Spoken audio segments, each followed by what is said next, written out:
Assalamualaikum warahmatullahi wabarakatuh. Bismillah, alhamdulillah, wassalatu wassalamu ala rasulillah amma ba'du. Teman-teman sekalian, mari kita lanjutkan bedah buku Revolusi Pola Hidup, Solusi Cerdas, Menarik Keberuntungan dan Keberkahan. Buku saya yang ketiga, dan perjalanan kita sudah sampai di episode ke-8 dengan tema merevolusi pola pikir yang kedua, yaitu berpikir positif part 1. Sebelumnya kita bicara, kalau ditanya kenapa kita perlu merevolusi pola hidup kita, jawabannya adalah karena pola hidup kita adalah rancangan takdir kita. Ketika kita ingin mengubah takdir kita, yang pertama dirubah adalah pola hidup kita.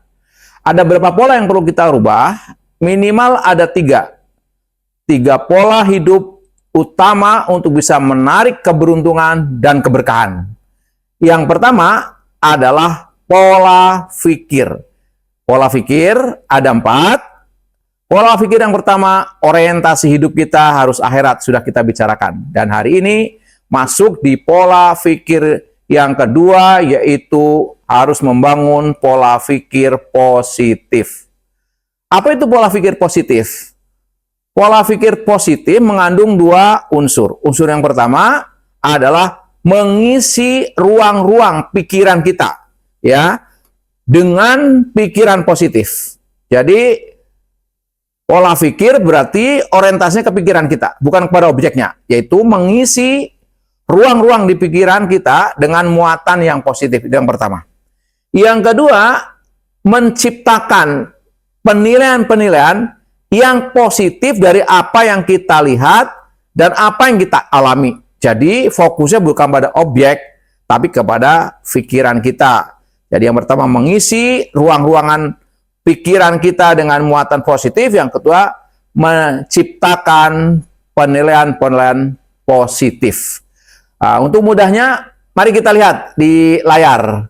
Di situ ada gambar pohon bunga mawar.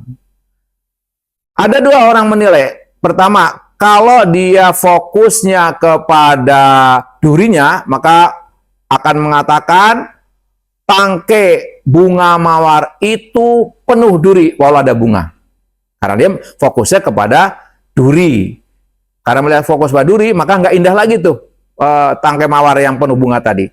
Sebaliknya ada orang yang melihat atau mengatakan tangkai bunga mawar itu penuh dengan kembang walau ada duri. Berarti fokusnya adalah kepada kembang. Maka bunga mawar yang sama, 2 orang yang melihat dengan pola pikir yang berbeda, hasilnya beda. Yang pertama, karena fokusnya kepada duri, nggak nyaman. Tapi yang satu, yang berpikir positif, fokusnya kepada bunga, maka dia menjadi nyaman. Yang kedua, teman-teman bisa lihat ke layar kembali. Kalau saya memegang satu gelas isinya ada air separuh. Teman-teman bisa lihat di layar, ketika ditanya, gelas ini separuh kosong apa separuh isi? Tentu jawabannya sama, tergantung fokusnya. Kalau fokusnya kepada gelas yang di atas, artinya separuh yang ke atas, akan mengatakan separuh kosong. Tapi kalau fokusnya kepada yang separuh ke bawah, akan mengatakan separuh isi. Maknanya apa? Orang-orang positif akan melihat separuh isi. Orang-orang negatif separuh kosong. Artinya apa? Orang-orang negatif berpikir yang dia tidak punya. Akibatnya apa? Dia susah bersyukur. Selalu melihat yang nggak punya. Tapi orang-orang yang positif melihat separuh isi. Dengan mengatakan bahwa alhamdulillah masih punya ini, alhamdulillah masih bisa bernafas dan sebagainya. Intinya orang-orang positif melihat gelas tadi dengan setengah isi. Nah, contoh lain misalkan, teman-teman bisa lihat kembali ke layar.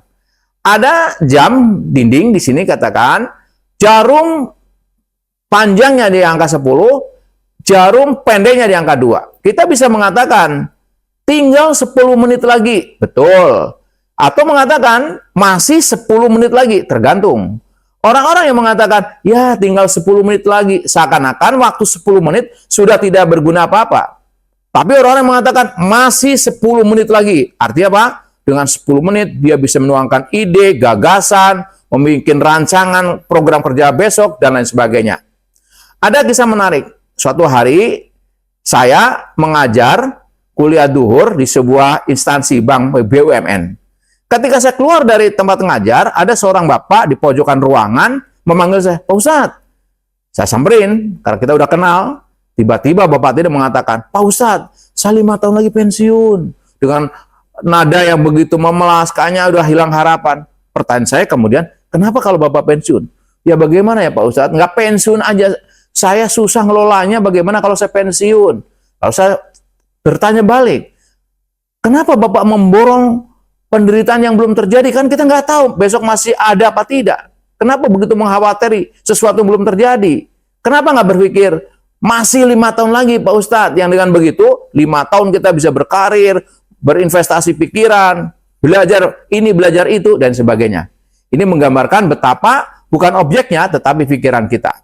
Nah, yang berikutnya, teman-teman bisa lihat, ada gambar di layar, seekor keledai meninggal, ya, menjadi bangkai gitu. Ketika keledai itu ditaruh di pinggir jalan, banyak orang lewat, melewati bangkai keledai tadi sambil menutup hidungnya, menunjukkan bau, dan nggak mau ngelihat gitu, memalingkan wajah orang tadi dari keledai, karena nggak mau lihat, busuk, jelek gitu kan.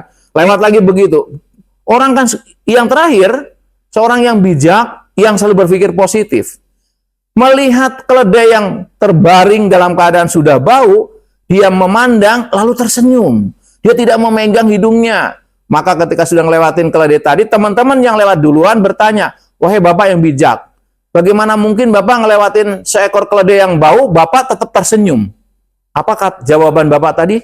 Bapak tadi mengatakan, "Wih, keren. Keledai tadi giginya putih sekali." Maknanya apa? Ternyata bukan objek yang menentukan positif atau negatif, tapi apa yang ada di pikiran kita, muatan-muatan dan cara pandang kita. Ini gambaran betapa orang-orang yang bisa menarik keberkahan ketika dia sanggup membangun pikirannya dengan pikiran yang positif. Ada sebuah ungkapan yang menarik. Bila Anda berpikir kalah sebelum berjuang, ya Anda akan kalah. Bila Anda berpikir tidak berani, ya Anda tidak berani. Bila Anda ingin menang, tetapi berpikir Anda bakal tidak menang, hampir pasti Anda tidak menang. Bila Anda berpikir akan gagal, sesungguhnya Anda telah gagal. Begitu juga cara kerja penilaian dalam mengubah diri kita. Penilaian kita menentukan pola kita yang kita anut. Orang-orang berpikir positif, penilaiannya selalu positif. Bagaimana menurut teman-teman?